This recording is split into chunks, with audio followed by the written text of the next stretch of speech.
വെള്ളാപ്പള്ളി നടേശൻ തുടർച്ചയായി UDF-നെ കടന്നാക്രമിക്കുകയാണ്. ഇന്നിപ്പോൾ സമുദായ ഐക്യം തകർത്തത് മുസ്ലിം ലീഗാണ് എന്നതടക്കമുള്ള പരാമർശങ്ങൾ നടത്തുകയും ചെയ്തു. ഇപ്പോൾ എനിക്കൊപ്പം മുസ്ലിം ലീഗിന്റെ സംസ്ഥാന ജനറൽ സെക്രട്ടറി PMA സലാം ചേരുകയാണ്. നിങ്ങൾ പറഞ്ഞ അവസാന കാര്യം സമുദായ ഐക്യം തകർത്തത് ആരാണ് എന്നുള്ളതിനെ കുറിച്ച് ആദരണീയനായ NSSന്റെ ജനറൽ സെക്രട്ടറി സുകുമാരൻ നായർ മറുപടി പറഞ്ഞിട്ടുണ്ട്. അതുകൊണ്ട് അതിലേക്ക് ഞാൻ കടക്കുന്നില്ല.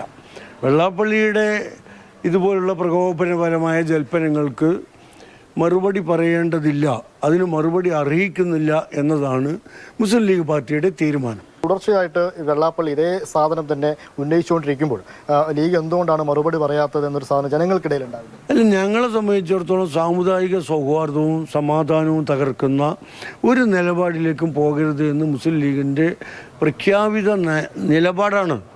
അപ്പോൾ അദ്ദേഹം പറയുന്നത് കേരളീയ സമൂഹം അംഗീകരിക്കുന്നില്ല എന്നുള്ളത് തദ്ദേശ സ്ഥാപനങ്ങളിലേക്കുള്ള തെരഞ്ഞെടുപ്പിൻ്റെ റിസൾട്ട് വ്യക്തമാക്കുകയാണ്. അദ്ദേഹം പറയുന്ന അംഗീകരിക്കുന്നില്ലെന്ന് മാത്രമല്ല, അതിനെതിരെ കേരളീയ പൊതുസമൂഹം പ്രതികരിച്ചു, മതേതര സമൂഹം. അത് നമ്മൾ കാണുകയാണ്. പിന്നെ എന്തിനാ ഞങ്ങളതിന് മറുപടി പറഞ്ഞ് പ്രകോപനം ഉണ്ടാക്കുന്നത്? അദ്ദേഹം പറഞ്ഞ് പൊയ്ക്കോട്ടെ. അത് പറയുന്നിടത്തോളം കേരളീയ പൊതുസമൂഹം അത് പറയുന്നവരെ കുറിച്ചും പറയാൻ പ്രേരിപ്പിക്കുന്നവരെ കുറിച്ചുമുള്ള ഒരു ധാരണയുണ്ടാക്കും.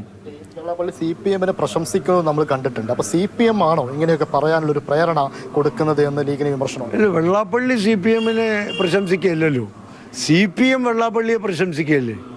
ഇതുപോലുള്ള പ്രകോപനപരമായ കാര്യങ്ങൾ ഒരു സമുദായത്തിന് നേരെ, ഒരു പ്രദേശത്തിന് നേരെ ഒക്കെ പറഞ്ഞിട്ട് ഈ പറഞ്ഞ ആൾ പറയുന്നത് ശരിയാണ്, അദ്ദേഹം 100% ശരിയാണ് എന്ന് പറയുകയും അദ്ദേഹത്തെ കൊണ്ടു നടന്ന് ആദരിക്കുകയും പ്രശംസിക്കുകയും ചെയ്യല്ലേ മാർക്സിസ്റ്റ് പാർട്ടി, ബഹുമാനപ്പെട്ട മുഖ്യമന്ത്രി അടക്കം.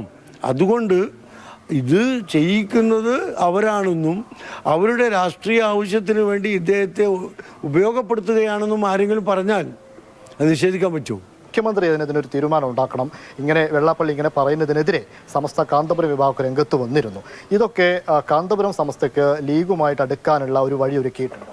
തെറ്റിനെ തെറ്റാണെന്ന് പറയുന്നത് ലീഗുമായിട്ട് അടുക്കാനുള്ള വഴിയാണോ? കാന്തപുരത്തിന്റെ വേദികളിലൊക്കെ, പ്രത്യേകിച്ചും കേരളയാത്രാ വേദികളിലൊക്കെ ലീഗിന്റെ സാന്നിധ്യം ഉണ്ടായിരുന്നു.